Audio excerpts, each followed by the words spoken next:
Hi guys, Iron Cameraman here. As you know, one of the most mysterious scenes in the full episode 77 was this moment with the TV scientist back when he was still human. The problem is that during my initial analysis, my team and I couldn't figure out what was being said in the background. But now, with your help, we've managed to decode most of the dialogue between the scientist and his daughter. Yes, you heard that right, his daughter. And that's not even the craziest part. What really blows my mind is what they were actually talking about. We'll also be discussing the core that attached itself to our TV man Titan, how the team might try to save him, and whether it's even possible to detach it. Because this isn't just some parasite like in earlier episodes. This is something entirely different, far more dangerous and powerful. Its official name is, well, let's call it core assault, to keep things YouTube friendly, because the actual term is way too, let's just say, intense. I always knew the Astro toilets were a bit twisted, especially the Duchess. But this is next level.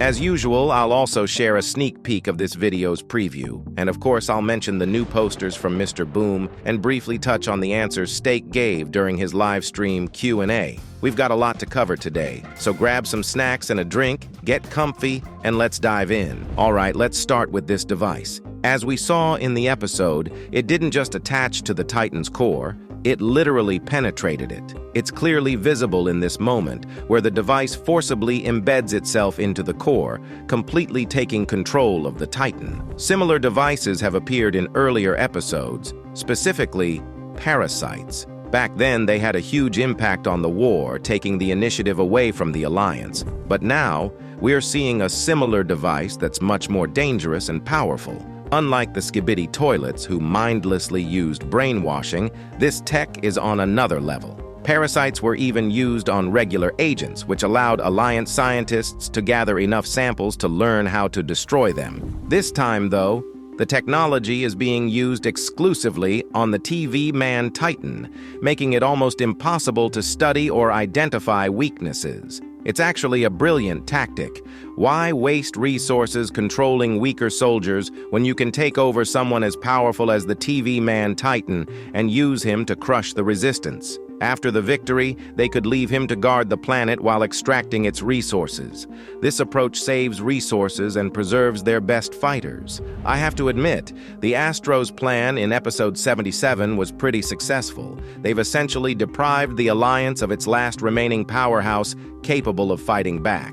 Now, all the responsibility falls on the speaker man Titan and his kind. Oh, and while I was writing this script, Steak asked Boom about the speaker man Titan's whereabouts. Mr. Boom responded with a gif saying, "Huge upgrade," so I can't even imagine how he'll improve, especially now that the stakes are this high. As for the mind control device, it's hard to draw any definitive conclusions right now.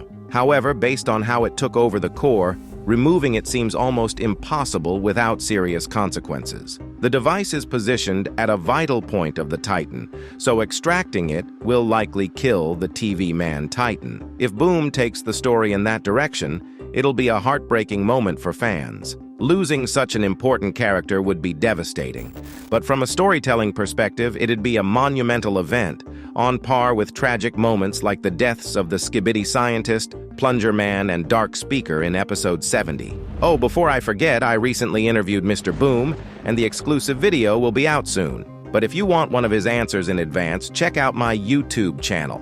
I posted a screenshot of my communication with Mr. Boom in my community. And I plan to do so in the future, so be subscribed to the channel to be the first to know about such news. By the way, remember how Boom said extreme measures would be needed for the TV man Titan to accept G-Man? It's possible G-Toilet might make some sacrifices to save the Titan, or take other drastic actions to remove this terrible technology and preserve his life. But that's a topic for another discussion. Technically, you could say the TV man Titan isn't infected. He's just been switched off, replaced by an entirely different personality. You can even see it in his movements. They've become robotic, almost mechanical, right after the device activated. Considering how the Duchess clearly wants to cause him as much harm as possible, she might assign him the harshest missions, like stealing technology from his former allies. I wouldn't be surprised if he ends up scavenging everything left from his old comrades and incorporating it into himself. Honestly, I think the Astro toilets are stealing tech from both the Alliance and the Skibidi. It makes sense. They need to understand what they're dealing with on the battlefield. And who knows, they might stumble upon something useful. I highly doubt all their current tech is entirely self-made. They probably collect samples from every planet to improve their army and advance their species. Now imagine this. The TV man Titan, who's already borrowed the most astro tech, ends up gathering the remnants of his former allies. But for them this time, it's like he's paying off a debt to his new mistress, if you know who I mean. Ahem. Speaking of which, during our breakdown, we noticed a second layer of meaning in the scene where the Duchess used her chain like a whip. And now, Boom has practically confirmed, with a hint of humor, that those strange associations weren't accidental. They were intentional.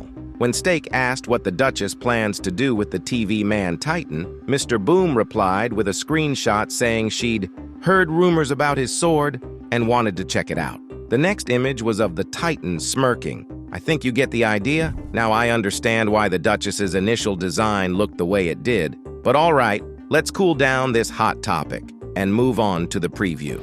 My team and I came up with a concept for how the scavenging process could look. We decided to depict the first acquisition, the shoulder laser from Cameraman Titan, which fell off in episode 74. Just imagine how cool it'll look when he collects other parts from major characters, combining them into himself, especially since we've already seen his compatibility with different energy types. He's shared energy with Speakerman Titan, Cameraman Titan, and even used a cannon for Juggernaut.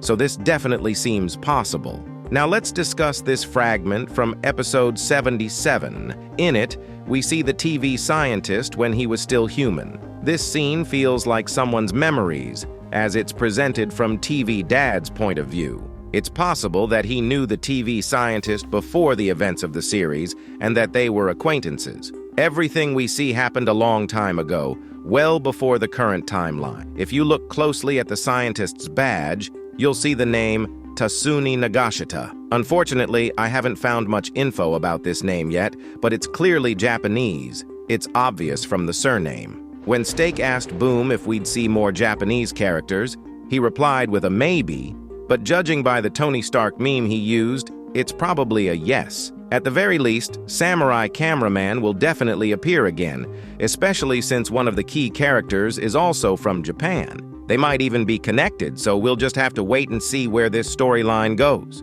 All right, now let's analyze the scene itself.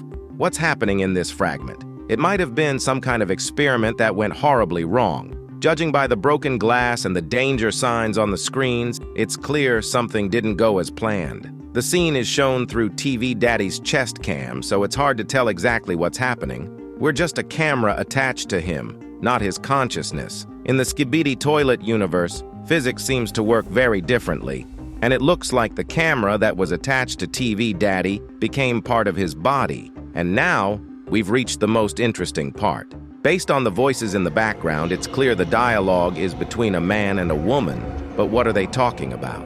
My team and I tried to decipher the words, and we managed to piece together some of it. We might be a little off, but hey, it was worth a shot. Here's the entire conversation from that part of the episode, and we even made subtitles for you.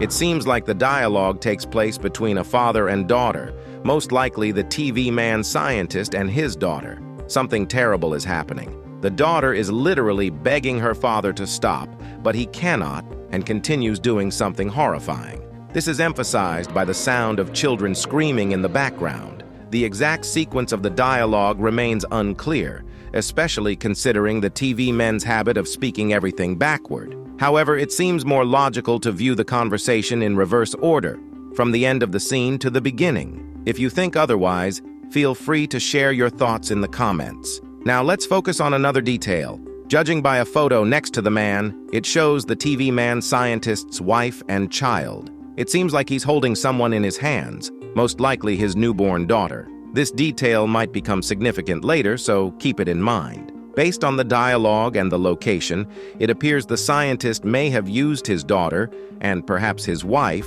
for some sort of experiment. Alternatively, he might have lost them due to a mistake of his own. You can see through the shattered glass a large and powerful TV-Man teleporter. But what went wrong? Judging by the portal's appearance, it's possible the scientists of that lab either miscalculated or rushed their conclusions without proper preparation. As a result, everything spiraled out of control, endangering, or even killing, his family. Another interesting clue hinting at this is in episode 77, where Boom added subtitles. During a conversation between the TV-Man scientist and the Titan, there's a line, "Better safe than sorry, trust me." This was said by the TV-Man scientist. This dialogue and the flashbacks are clearly connected, and we'll soon understand how. For now, we can only speculate, but this line feels crucial. It implies that the scientist was well aware of the risks and dangers he was facing, and his mistake led to tragic consequences. One more thing worth noting is the overwhelming sense of hopelessness and tragedy throughout this scene. The scientist is at the center of a catastrophe, where his personal emotions, including love for his family, clash with the harsh realities of scientific experiments. In an instant, he lost everything he held dear. We might see more flashbacks like this in the future, as it seems the secret agent is also somehow involved. But for now, this remains uncertain. Don't forget, I'll have one exclusive Q&A with Boom in advance, so make sure to follow me in YouTube, except that you won't miss the full video of my interview, where I'll cover all the questions. See you soon!